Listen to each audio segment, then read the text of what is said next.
और राम मंदिर में चढ़ावा चोरी मामले को लेकर यूपी सरकार का सख्त एक्शन जारी है। राम जन्मभूमि ट्रस्ट के मंदिर में चढ़ावे की चोरी के मामले में अयोध्या के थाने में एफआईआर दर्ज करवा दी गई है। अयोध्या राम मंदिर चढ़ावा चोरी मामले में जिन 8 लोगों पर एफआईआर की गई है उन सभी को हिरासत में ले लिया गया है। पुलिस इन सभी से पूछताछ कर रही है और गिरफ्तारी की चर्चा भी सामने आ रही है। माना यह भी जा रहा है कि इन सभी को किसी भी समय गिरफ्तार किया जा सकता है। श्री राम जन्मभूमि तीर्थ क्षेत्र ट्रस्ट की ओर से जिन 8 लोगों को खिलाफ प्राथमिकी दर्ज की गई है उनमें रामशंकर यादव उर्फ टिन्नू, अनुकल्प मिश्र, अविनाश शुक्ला, करुणेश पांडे, लवकुश मिश्रा, रमाशंकर मिश्र, सुभाष श्रीवास्तव और मनीष यादव शामिल हैं। हालांकि एफआईआर में महासचिव चंपत राय, अनिल मिश्रा का नाम शामिल नहीं किए जाने पर विपक्ष का कहना है कि बड़ी मछलियों को छोड़ दिया गया है। जिन 8 लोगों पर एफआईआर दर्ज की गई है उन सभी पर चोरी, आपराधिक विश्वासघात और आपराधिक षड्यंत्र समेत विभिन्न आरोपों में भारतीय न्याय संहिता के तहत मामला दर्ज किया गया है। तो देखिए, इन 8 लोगों का राम मंदिर में काम क्या था, सभी पर क्या क्या आरोप लगे हैं, अब आपको सिलसिलेवार ये भी जानना चाहिए।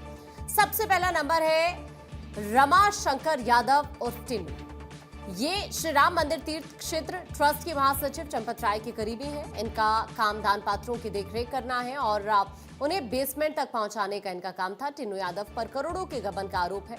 अयोध्या की अगर हम बात करते हैं तो देखिए, यहाँ पर कई जिलों में हाल ही के दिनों में जमीन, होटल, मकान, इस तरह की चीजें यहाँ पर बनाई गई हैं। टिन्नू ट्रस्ट के महासचिव चंपत राय का वाहन चालक भी था।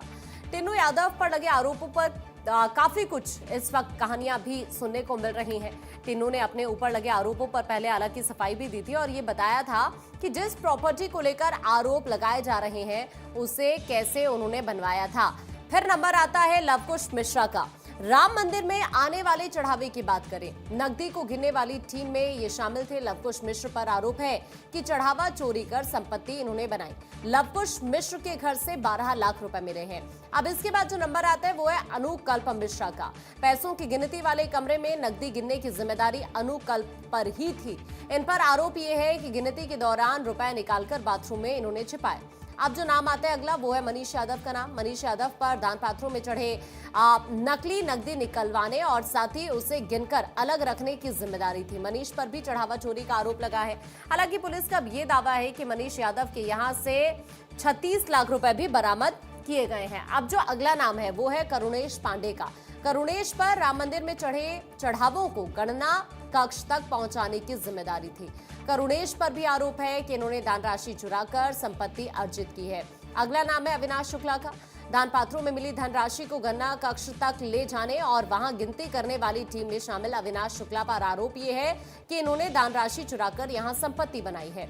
अगला नाम सुभाष श्रीवास्तव का है। सुभाष की भूमिका कैश काउंटिंग सेंटर के स्टाफ की निगरानी करना था। सुभाष की अगर हम बात करें तो देखिए, कैश काउंटिंग सेंटर के स्टाफ का प्रभारी था और इनके ऊपर निगरानी में लापरवाही का आरोप लगा है। रमाशंकर मिश्र की बात करते हैं। राम मंदिर में जो चढ़ावा आया उसको जहां पर रखा जाता है उन दान पात्रों की निगरानी और उसके संचालन की जिम्मेदारी इन्हीं के ऊपर थी। इन पर दान में अगर आप देखें तो यहाँ जो व्यवस्था की गई है, दान व्यवस्था, उसमें रहते हुए वित्तीय गबन और हेराफेरी के आरोप लगे हैं। देखिए, सीएम योगी के सख्त रुख के बाद राम मंदिर दान प्रकरण में पहली एफआईआर दर्ज होने के बाद जो सभी 8 आरोपी हैं वो पुलिस की हिरासत में अब है। हिरासत में लिए जाने के बाद इन सभी से पूछताछ भी देर रात से ही की जा रही है। कई घंटों तक पूछताछ हुई है। पुलिस ने एक के बाद एक कई सवाल इनसे पूछे हैं। पुलिस ने आरोपियों से ये पूछा है कि प्राण प्रतिष्ठा के बाद मंदिर में क्या क्या नई खरीदारी की गई है, चढ़ावे की गणना के समय किस तरह के कपड़े यहाँ पर पहनकर ये लोग जा रहे थे, उन कपड़ों में कितनी जेबें होती थी, गणना कक्ष में प्रवेश से पहले और बाहर निकलने के बाद तलाशी होती थी या फिर नहीं। इस तरह के जो कई सवाल हैं वो इनसे अभी पूछे जा रहे हैं। चढ़ावे का पैसा कहां और कैसे इस्तेमाल किया गया, ये भी यहां पर सवाल पूछा गया। अब जो आरोपियों ने जवाब दिए हैं अब उनके जवाब की बात भी करनी पड़ेगी, क्योंकि कई ऐसे सवाल पुलिस के रहे हैं जिनका आरोपी संतोषजनक जवाब नहीं दे पाए हैं। पूछताछ के बाद देर रात सभी आरोपियों को हालांकि गिरफ्तार कर लिया गया है। सूत्रों के मुताबिक आज सभी आरोपियों को कोर्ट में पेश कर इन्हें जेल भेजा जाएगा। जेल भेजने के बाद पुलिस रिमांड की अर्जी यहां पर दाखिल करने वाली है। रिमांड मिलने पर आरोपियों से दोबारा गंभीर पूछताछ भी यहां पर की जाएगी। अब जो ट्रस्ट के सदस्य हैं कृष्ण मोहन, उनकी लिखित शिकायत पर श्री राम जन्मभूमि थाने में मामला दर्ज किया गया है। सूत्रों से जानकारी जो मिली है उसके अनुसार सीसीटीवी में चोरी करते हुए ये दिखाई दिए थे और उनकी मदद करने वालों के खिलाफ भी एफआईआर दर्ज की गई है।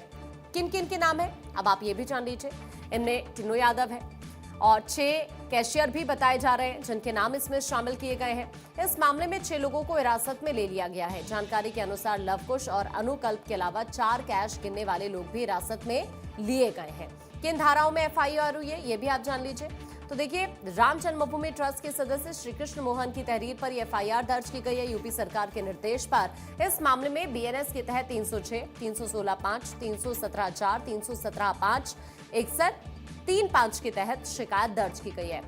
एसआईटी की जो शुरुआती रिपोर्ट अभी सामने आई, इसमें संस्तुति के बाद श्री राम जन्मभूमि ट्रस्ट की शिकायत पर ही एफआईआर दर्ज हुई है। बीएनएस की धारा 316(5) के मुताबिक कोई सरकारी कर्मचारी, बैंकर, व्यापारी, एजेंट, दलाल या वकील अपने पेशेवर पद का दुरुपयोग करके किसी संपत्ति अधिकार में विश्वासघात करता है तो उसे 10 साल तक की कैद और जुर्माने की सजा का प्रावधान है। अब इन आरोपियों के खिलाफ क्या क्या कार्रवाई हो सकती है, क्या और भी नाम इसमें जुड़ सकते हैं, या फिर ये जो अभी फिलहाल कार्रवाई का सिलसिला चल रहा है किस तरह से आगे बढ़ रहा है, इस पर बात कर लेते हैं। इस वक्त हमारे सहयोगी नीलेश हमारे साथ जुड़ रहे हैं, सीधा नीलेश का रुख कर लेते हैं। नीलेश, अभी ये जो आरोपियों को गिरफ्तार कर लिया गया है, अगर हम इनकी बात करते हैं तो अब चूंकि ये कहा जा रहा है कि आज इन सभी को कोर्ट में भी पेश किया जाएगा, फिर रिमांड पर लेगी पुलिस, अभी फिलहाल कार्रवाई को लेकर क्या हलचल, क्या अपडेट है?